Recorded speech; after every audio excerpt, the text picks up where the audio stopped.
I'm not gonna lie. I'd win in bocce ball. I'd win in bocce ball. All right, guys, fire away. Hey, Coach, what are a few things you'd like to see the team do better this year? It was a completely different year, but some things a little better. I would say it's really not about comparing last year to this year. I think it's more about maximizing ourselves and finding our own way, because we are going to have new guys in new roles. I think that's really what it comes down to, and finding our chemistry as a staff, finding our chemistry as a team. Ultimately, I think that's probably it, and then continually grow as the season goes on.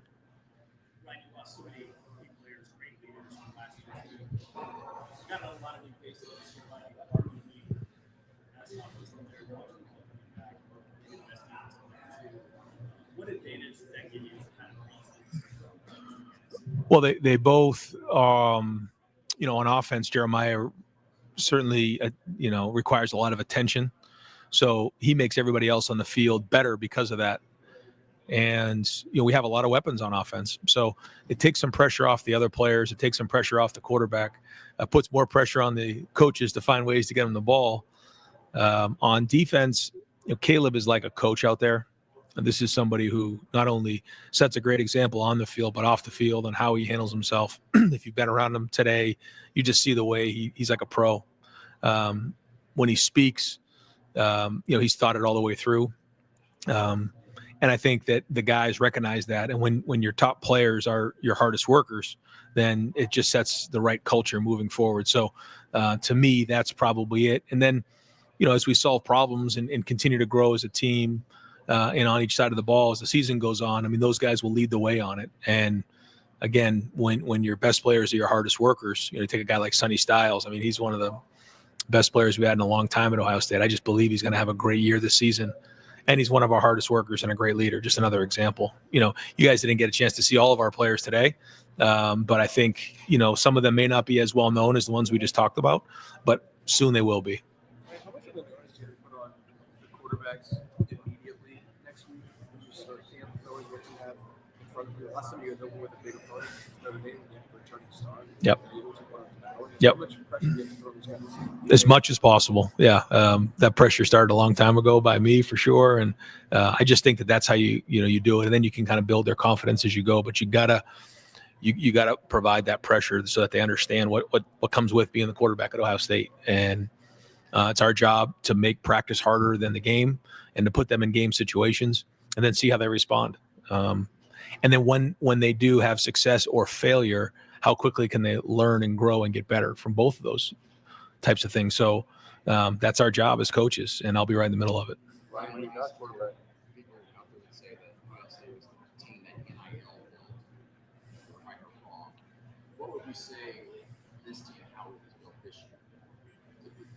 Yeah, I don't think that we really listen to, a lot of that stuff. I think people ask me all the time about how when you're at Ohio State and you're in the public eye, how do you shield that from the players? Well, you can't, because, families read it, the kids read it, recruits read it, so you don't get away from it.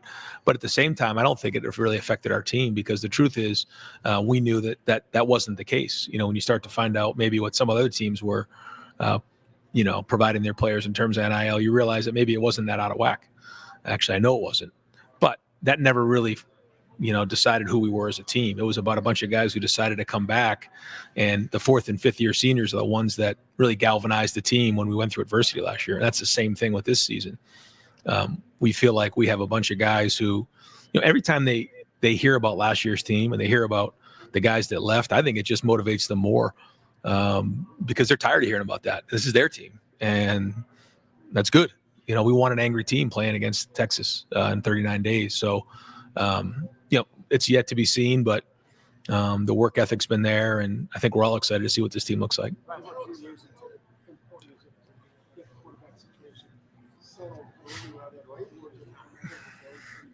As you know, I've never really had a feel for when the right time is. I think it's important for the locker room to believe in whoever that is. I think that's for me, being a quarterback and being around it, when the locker room believes in that guy, that's the right time. If the locker room doesn't believe in one, then you kind of keep trying to give them opportunities for someone to grab onto the team. It didn't happen for Will until he got into the preseason last year, and then everyone in that program knew that it was his team.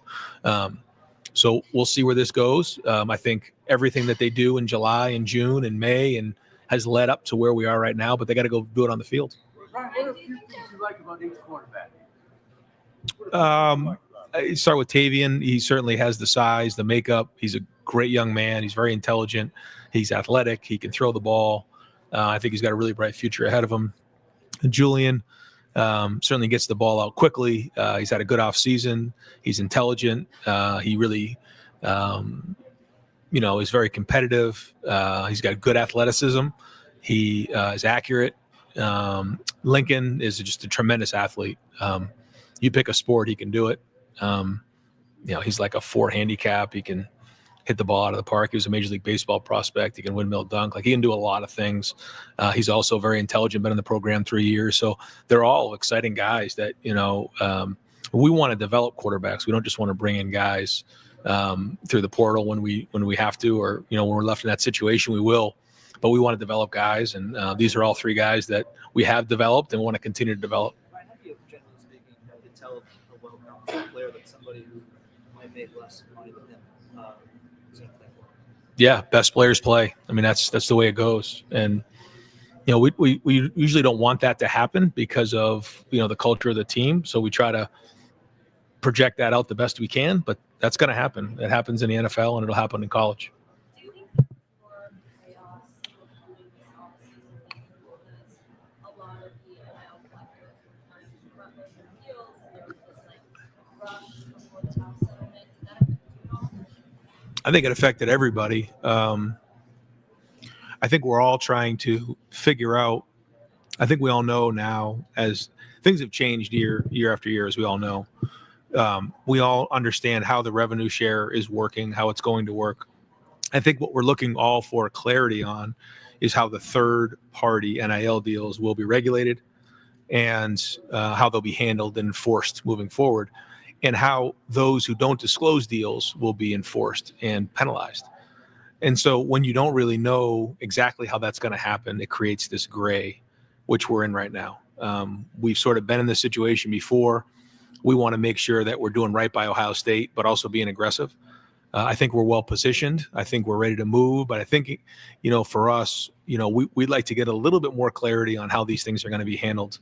I've heard, the conversation about a soft cap and some of the different deals and how collectives are going to get looked at in terms of the deals that are made. What we don't want to do at Ohio State is make agreements or, talk to, people about certain deals and have to claw those things back because they don't get cleared. I don't think that's the right look for us at Ohio State. I think, some folks are being a little more aggressive than others. That's their decision.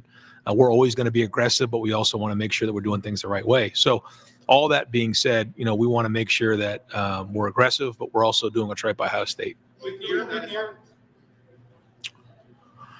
I mean, I don't know. I don't, to sit here and say that I know what's right or wrong or what should be or shouldn't be.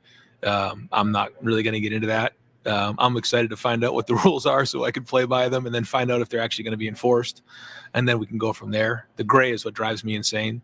I get it. I think there's so many good things about it because there's opportunity for our players, which we all want. And I think this is the right step. Where we need to be. But, we're all trying to figure out how that's all going to be looked at. Does that impact how aggressive you may or may not want to be in the current moment of how you're building this next class? I think that the class that, we've recruited is a strong class. I think we have some really good players, and it's a long way to December. And so, again, we're going to continually figure out how we fit into this thing and make sure that we have the best class for Ohio State. And yeah, I mean, that's it. That's what it comes down to. But, we're in a situation where I think, again, great foundation, some really good pieces here. And then, when we get a little bit more clarity, hopefully soon, we feel like we can be, we can go and take the next step. Right, I think four different. Go ahead. The revenue sharing cap, do you have a philosophy on how you guys would allocate that? Target a couple classes, attorney guys, younger guys, certain positions, is that now a little juggling act? Yes. Trying to find your value and how you first step. Yep. Kind of philosophy on that? Yeah. We certainly have built out a couple different models for that. And it's been great for Mark to go through this process. But also with Matt Patricia, who's been through this before. He has background in GM capacity. And so I think learning more about how they, structure the cap in the NFL, how they structure contracts has been a really good exercise for all of us. What we want to do is, we want to make sure, kind of to the question over here, our starters, should be paid a certain amount of money under the salary cap. The backups should be in a certain level. And then, when you have, some depth positions, those should be at a certain level. I think where you can create some culture issues is when, guys who aren't playing are the ones that are making more money than the ones who are. That's going to happen naturally. But I think culture is going to be very, very important as we continue to build on this. So we've looked at that. We've allocated the best we can percentages to all of those things. But then keeping in mind that some of the third-party things that we can provide at Ohio State is probably going to be, really great opportunities for guys that are currently on the team.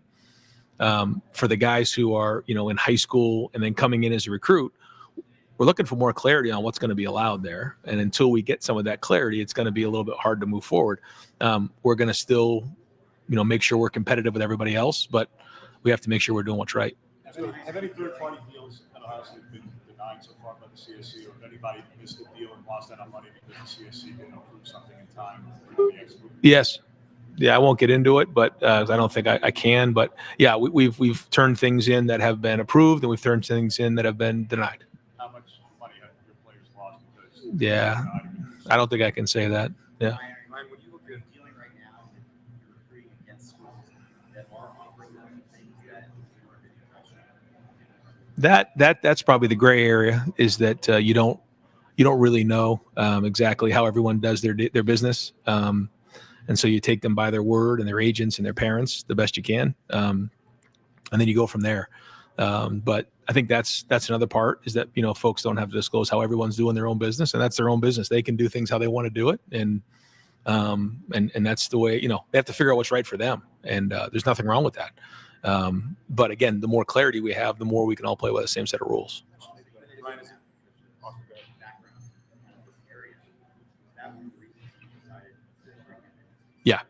Yeah, got a great background. Is willing to work with the guys that are on staff, but also he's got a great background of, when you think about the Patriots and what he did there, it wasn't always just the same defense. He took guys who had certain skill sets and put them on the field and put them in a great situation to be successful. And that's really what we want, but also continuing to run the Ohio State defense.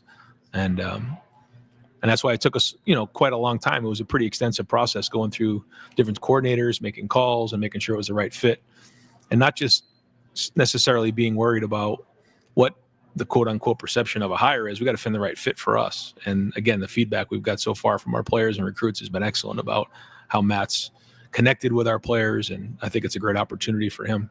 Ryan, what, if anything, can Ryan do in the summer to get ready to call plays the first time?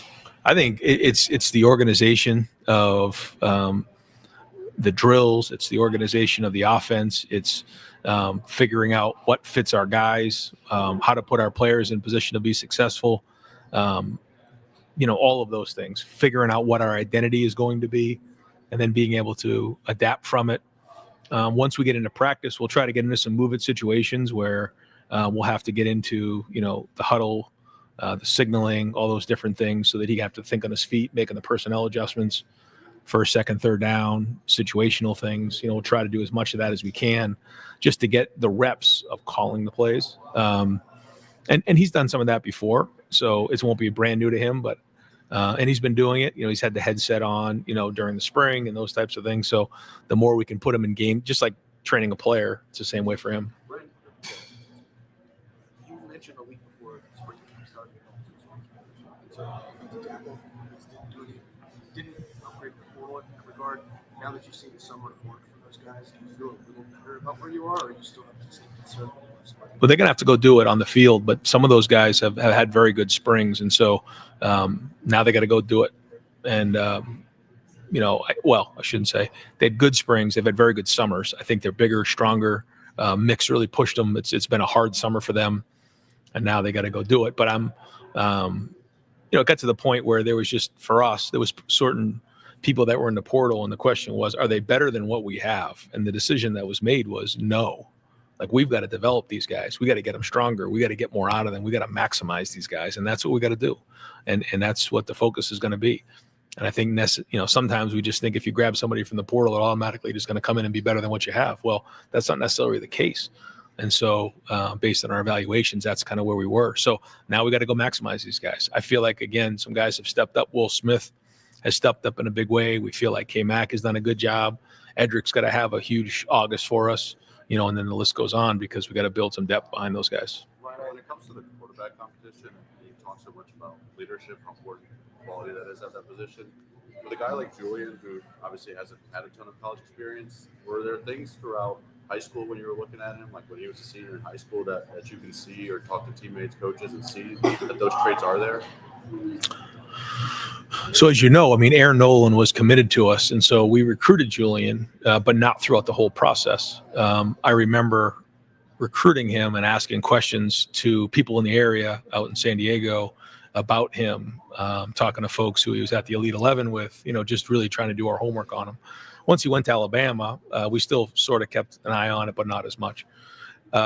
We got a lot of great feedback on him, just in his overall ability to throw the ball, his intelligence, his decision-making ability, and the type of kid he was. So when everything shook out with Coach Saban and he decided to leave, I made zero guarantees to the family. I said, they kind of sort of contacted us and was like, we really like to come to Ohio State. And I said, well, there's going to be no guarantees here. You have to come in, and we got a huge quarterback room, and he's going to have to come in and earn everything he gets.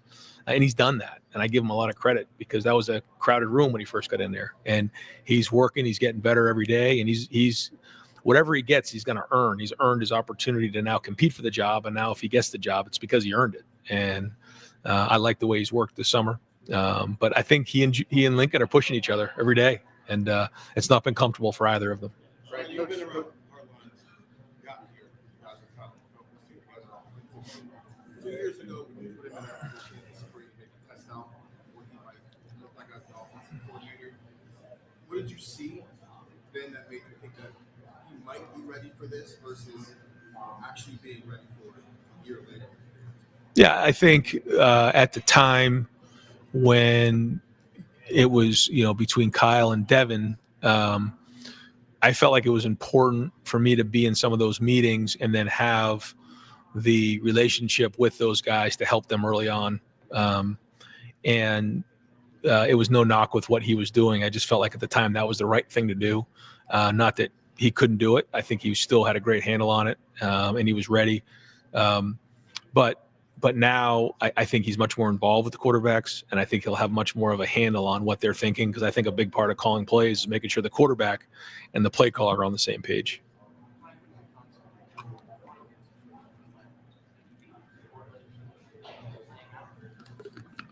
Yeah, I've said this before, that I feel like until there's continuity between the conferences, if you're in the Big Ten, it would make no sense to have anything other than a case to have 4 qualifiers and have an expanded pool of teams, 14 or 16. Because when you play 9 conference games, it's not the same as somebody who plays 8 conference games. We've said this before. And so if you're going to be compared against that, then it's just not the same. So, well, how does that come into play? Well, certainly you play one more conference game. And so you could say, all right, well, that's one more conference game. But then also, it's one more conference game for everybody in the conference. So, somewhere along the line, whoever's playing each other in that last game is going to get a loss. So when you have a win in week 4 against a team that loses that extra game, that win may not look as good. Like, it's just one more loss. Now it's one more win, but it's one more loss for the entire conference. That's different. It's just different than when you play 8 conference games. It also, in my opinion, isn't great for football when you have 2 different 8 games or 9 games, because now, you're less likely to play a game like Texas moving forward, which I think is great for college football. I mean, how excited is everyone going to be across the country to watch this first game? So I think those are all reasons for us to want to make a case for 4 automatic qualifiers. The other part is we have 18 teams where, we took the, 4 really good teams from the Pac-12. It's almost like a conference and a half now. So all of those reasons are reasons that I think Coach Petiti or Tony Petiti's on the right path in terms of for the Big Ten, what makes the most sense for us. And to me, I think it's 4 automatic qualifiers. I know that things are changing right now with the landscape. We don't know what the playoffs going to look like. We don't know what's going to be, punitive and what's going to be. Do you have a philosophy on how you want Ohio State to schedule their non-conference? Well, if we're going to be in a situation where we get 4 automatic qualifiers, then I think it'd be great to have a 10th game against a Power 5 or Power 4 team. I think it'd be great. If we're not going to do that, then I don't think it makes sense to do that. I think that you have your 9 conference games and then, schedule other games along non-conference opponents that maybe aren't in the Power 4. Do you feel the fact that you've been in this job since one of your 7 seasons in that championship, do you feel like it's more competitive company or I think every year you learn more, and you have more experience, and so you advocate for different things. There's still things that I defer to Ross and to Ted and to Tony, but then there's other things that you feel like we need to advocate for Ohio State and do what's right for Ohio State because we're unique in who we are. We feel like we're leaders not only in the Big Ten but across the country. So as things develop and change, we have to make sure that we're doing and advocating for what's best for Ohio State.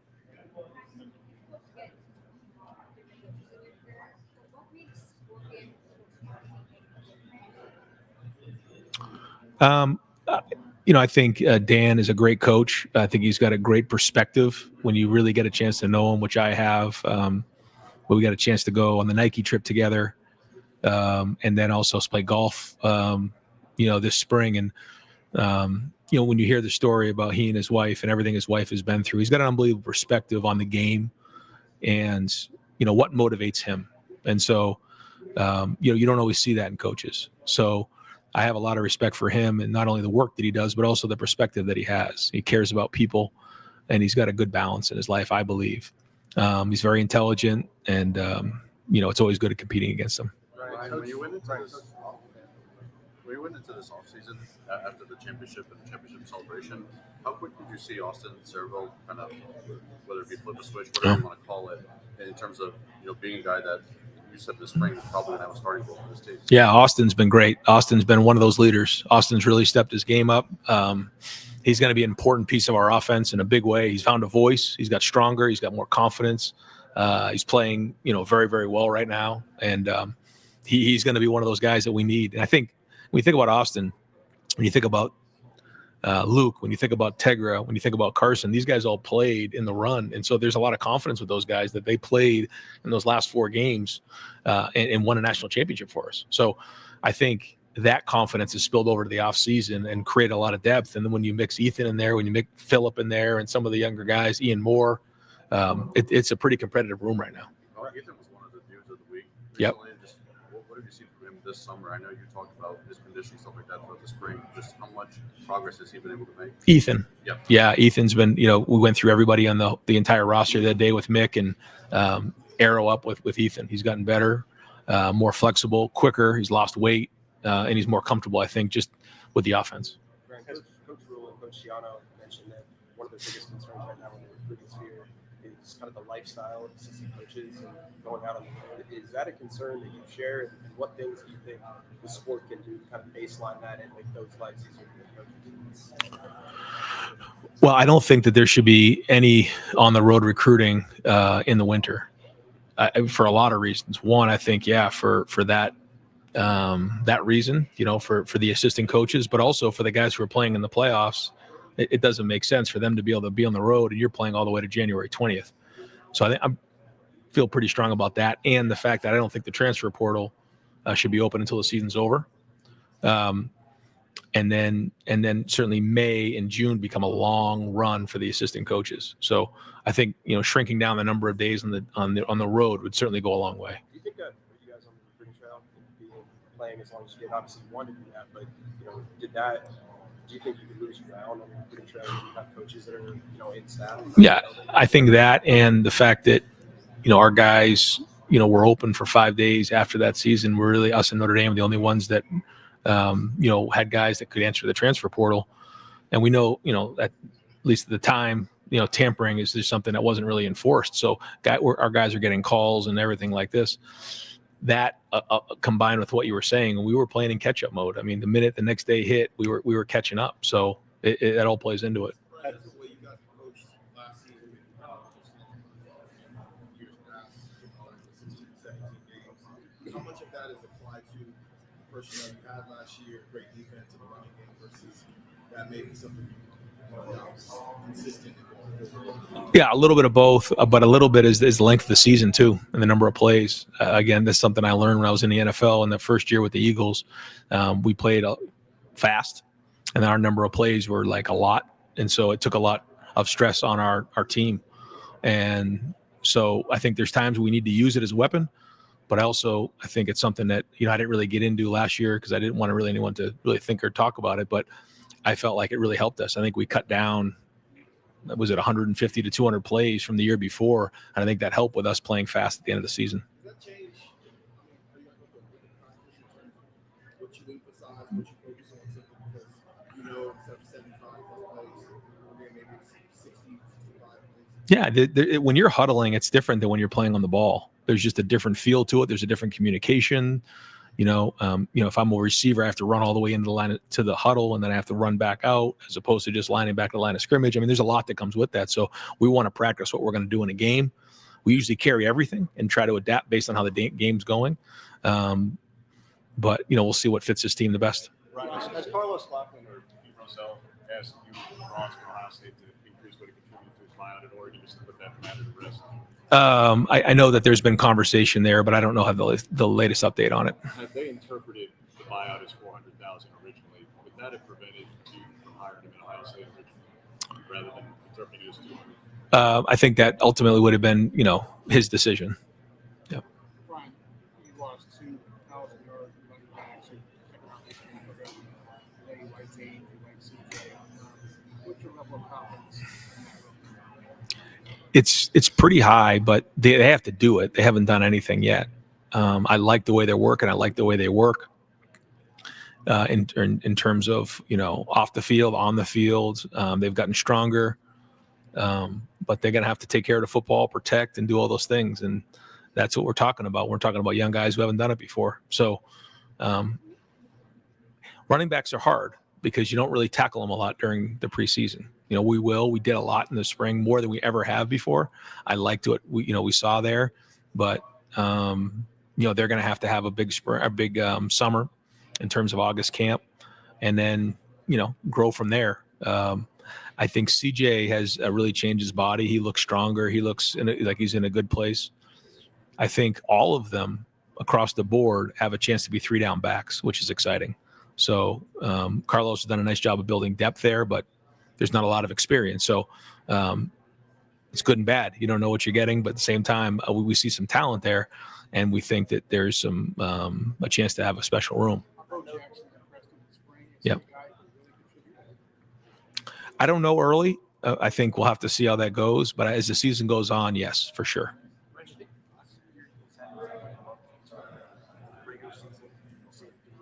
Is there anything you guys can see to rethink the entire offense? Do you think that there's anything that you can learn from that month of preparation for Tennessee and apply it to the 1 month that you're allowed to Tennessee? I think it really wasn't an entire new offense. I think a big part of it was when we lost Simmons and Donovan got moved to tackle, then, guys got thrust into new roles. Then when we lost Seth, that really changed things.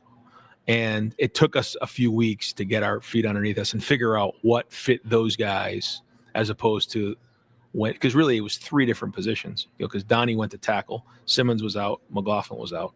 So 3 out of 5 were playing new positions, and then figuring out, because we felt like we had a good rhythm going into that Oregon game on who we were and what we were doing.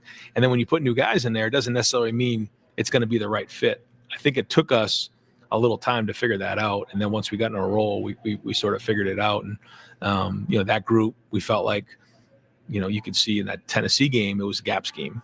Counter was big in that game. We felt like that was the right thing in that moment with those guys. And then it kind of built from there. How do you beat? By scoring more points on them. Ryan, you said you asked if you could maybe bring more than 3 guys out here. I'm sure that the list is probably like 6 or 7 long, but who was right there on the cut line that earned the opportunity in the moment in addition to these 3? Austin Saravelt would definitely have been there. Kenyatta Jackson definitely would have been there. Austin probably didn't want to go. Yeah, Austin. Yeah. But he's found his voice. He's done a nice job. He's gotten stronger. He's had a really good summer, and I think he is the voice right now. I would say Luke is probably, Carson actually is right there too. I'd say Carson would be another one that would be in consideration for coming. They've been better in terms of speaking up. So I thought they've been great. I'd say another guy who's really taken a step as a leader is Bennett Christian. Yeah. He's been great. Carnell Tate probably, let me take that back. He's probably taken the biggest step as a leader. Yeah, Carnell Tate. He's been great. Brandon Ennis has been a really good leader. Yeah, I would probably say those guys right now are the top ones that would be right. Ryan, you said you'd be for the AQ format, playing games, apparently 6 versus 3, 4 versus 5. In that format, would you be in favor or against 1 versus 2 game not happening anymore? Because those teams are guaranteed a spot in the playoff. So why play that additional game, risk injury? I understand you could determine the champion in the regular season. Do you have any thoughts on it? Yeah. 1 versus 2 if we do get to that AQ format? Yeah, and I think Tony has some really good ideas around that, of having play-in games, of having 2, 3, 4, and 5 and 6 also play during that week. But to your point, I think one of the concerns is just one extra game and beating up the conference. And so I think it's something that definitely needs to be shaken out and talked through. I agree with you. I kind of brought it up about 3 years ago. Is the Big Ten championship game the right thing as we get into the playoff model? They don't have that in the NFL. But I also understand what it brings to the conference. So I think it's a really good conversation that I think has great arguments on both sides. Do you think you benefited last year from not having to have that extra game? I mean, looking back, It's a good question. You would add an additional game plus the playoff run. I don't know. I know that losing the last game gave us an edge for sure. Yeah, but not playing in the Big Ten championship game or playing in the Big Ten championship game, we would have got a bye. So I guess it all would have shaken out the same way.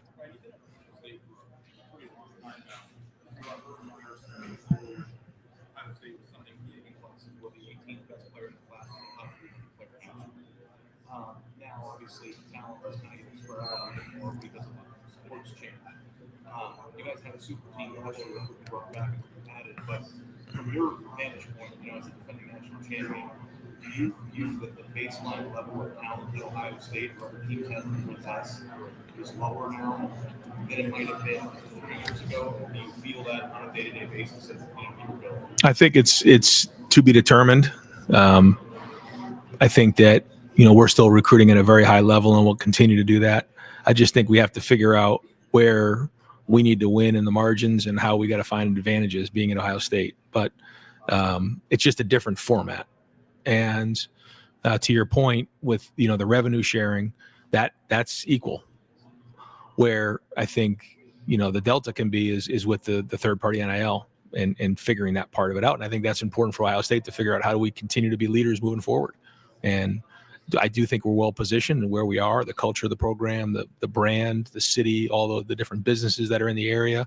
But I think that's the part that we're still working through.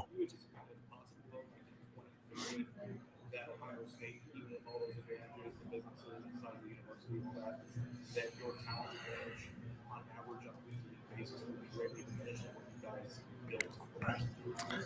No, I don't. I just think when you look at college football in the last 100 years, when you look where Ohio State's been because of all of our advantages and things that we have, I just don't see it going that way. It's just a different format, and we have to figure that part of it out. Yeah. Tackling more as far as the scheduling goes for future years. When you're talking about that 10 power conference game, you have some home and homes coming up. Yep. Alabama and Georgia. Are those, would you ever change those? Or are you talking more about getting added in the future years? Well, yeah, I mean, what's scheduled is scheduled. So we can't really, I don't really have a whole lot to say about those. But in terms of moving forward and scheduling more games, I would say that would be the thought process. To your point about tackling more in the spring, you mentioned you got more spring game and another good point to the spring that 7-on-7 football, not always real football. You got to see live bullets fly. That's that kind of stuff. 7-on-7 is being emphasized. It seems like more at the grassroots level. How do you think that is affecting quarterback development? Yeah, I mean, 7-on-7 isn't even close to real football. I think it's good. It's better than nothing, but it's not football. There's times where it can have diminishing returns for quarterbacks, I think. You're throwing over linemen. You're dealing with rush. There's just so many things that come into play. And so, the route concepts, when I watch some of these 7-on-7s, aren't even real concepts.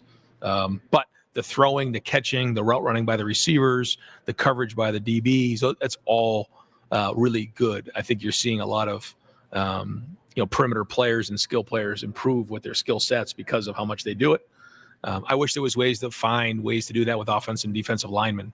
I still think that there's something to be done with young people, getting them involved at a younger age, and something like a 7-on-7, which is not very easy to do, but we need to continue to engage linemen across the board, because I think that's right now where there hasn't been as much development as there has been at the skill positions. Is there another way for quarterbacks to get more of a live ball experience? It's a great question. I mean, I think about it all the time. I have a young, high school son who, I try to do that very thing, but no, I mean, you can't replicate playing the game. And when you think about the quarterbacks, let's just say they play 10 high school games out of the year. When you're playing basketball, when you're playing lacrosse, when you're playing soccer, you're playing 10 games in a weekend.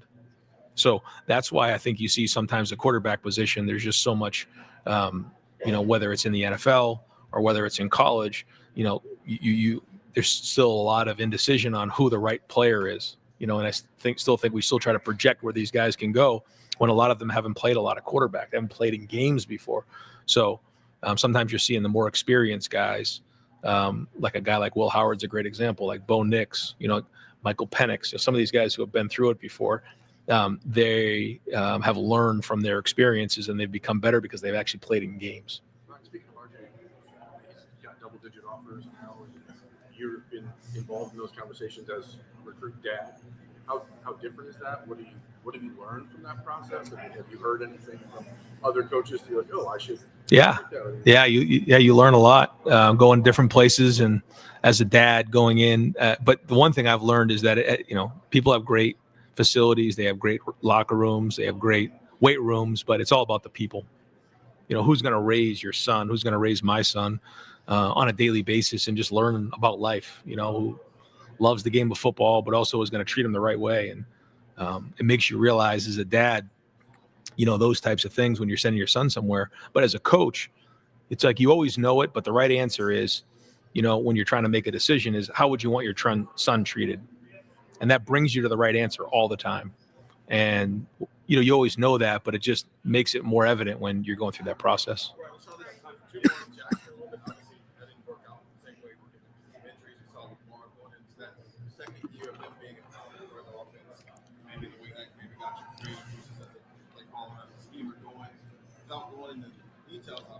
How does second year Jeremiah Smith get you going schematics in what you may or may not be able to do? Well, you have to be creative about, how you get him the ball, but he also is going to make everybody better on that field because he's going to draw a lot of attention. And so it's going to be important for the quarterback to recognize that and then use the other weapons that he has. The run game will be very important, but also, you're talking about Carnell Tate and Brandon Ennis and Bryson Rogers. Our tight ends are in a good place right now. Our running backs can hurt you out of the backfield. You saw, what Travion and Quinshawn did last year. So it's a weapon for us because, people are going to always, break the huddle and want to know where he is. So it opens up the rest of the field for us, which is great. I think you remember the Texas game last year. I think Carnell was our leading receiver. And so that just how that played. And I think it's the quarterback's job to recognize, like, there's times where, we're going to design something for Jeremiah in particular. There's other times where we just have to go through the read and figure out where the read takes us. And then force teams to,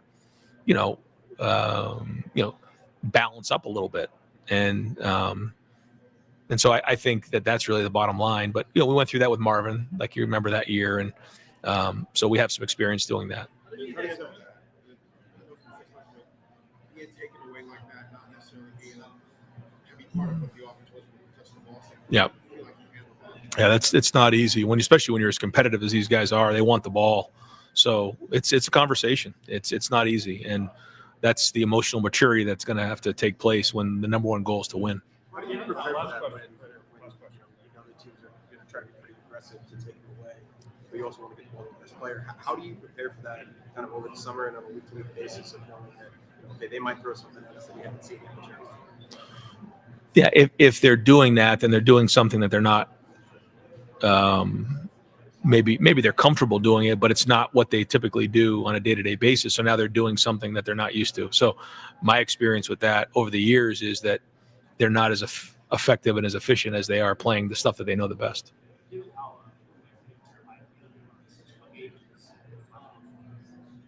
Especially in the playoffs last year. What is a better version of Jeremiah look like on the field this season? Yeah, bigger, faster, stronger, more mature, seeing things faster, transitionally in and out of breaks. Everything's going to slow down for them, in this next year. We think about the first half of the season for Jeremiah. He did some great things, but it was all moving fast for him.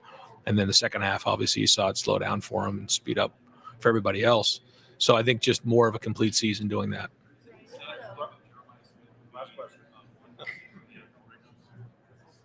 Yeah, but I think, the rule's in place for a reason. He's 19 years old, and so there's still a lot of growing that needs to happen and maturity that has to happen. But yeah, his talent, it's pretty remarkable. I think he's at his age, he's further along than anybody I've ever been around. Yeah. Coach, thank you. Yep.